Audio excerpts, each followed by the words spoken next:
আচ্ছা চন্দনা, আপনি বলুন যে আমার যেটা নিজের পার্সোনালি মনে হয় যে মহিলারা মাল্টিটাস্কিং বেশি ভালো করে, অনেক রকম কাজ, বাচ্চা মানে সংসারের সব কাজ হ্যাঁ, করছে, বাচ্চা মানুষ করছে, দশদুর্গা। একদম একদম দশভুজা। তো মহিলারা যদি রাজনীতিতে আসে তো সেটা বেশি ভালো না পুরুষরা আসলে বেশি ভালো, আপনার কি মনে হয়? দেখুন, মানে আমাদের গ্রাম বাংলার দিকে বলি, মানে রাজনীতি সম্পর্কে সবার অভিজ্ঞতা নাই।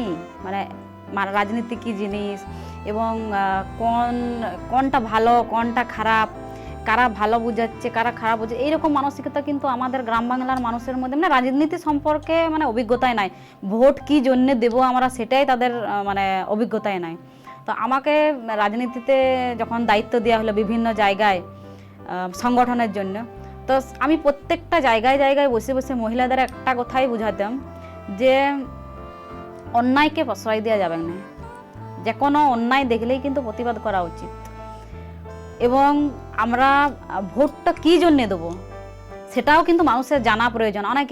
অনেকেই বলে আমি তো 500 টাকা পেলাম, আমি একটা ভোট দিয়ে দিই, এই ব্যক্তিকেই দিয়ে দিই, কিন্তু সেই পার্টি ভালো না কিন্তু তাকেই দিয়ে দিই। মানে এইরকম মানসিকতা এখনও পর্যন্ত অনেক মানুষের মধ্যে আছে। আমি বিভিন্ন জায়গায় ঘুরে ঘুরে তাদেরকে, মানে আমাকে যত দূর পাঠানো হয়েছে ঝাড়খণ্ড পর্যন্ত আমি সংগঠন করে এসেছি।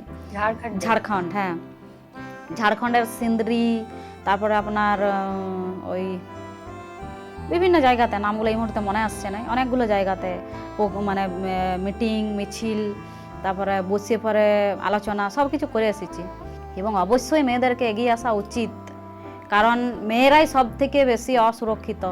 আমাদের যিনি মহিলা মুখ্যমন্ত্রী ছিলেন রাত 8টার পর বেরোতে বারণ করতেন। উনি নিজে বেরোন, কিন্তু অবশ্য উনি নিজে বেরোতেন এবং উনি একজন মহিলা এবং উনি নিজে পুলিশ মন্ত্রী। তো সেই জায়গায় দাঁড়িয়ে একজন মহিলা কি করে বলতে পারে যে না মহিলাদেরকে বাইরে বেরোনো উচিত নয়। আর একটা কথা ওনার ভাবা উচিত ছিল যে নার্স সিস্টার দিদিরা, ডাক্তার দিদিরা যারা আছেন তারা কিন্তু রাত্রেবেলাতেই ডিউটিগুলো করেন, তা না হলে একটা পেশেন্ট কিন্তু যে কোনো সময় মারা যেতে পারে। এই ভাবনা চিন্তা করে কথা বলা উচিত ছিল ওনার, তার জন্য ওনাকে একদম মানে দুয়ে মুছে সাফ হয়ে গেছে।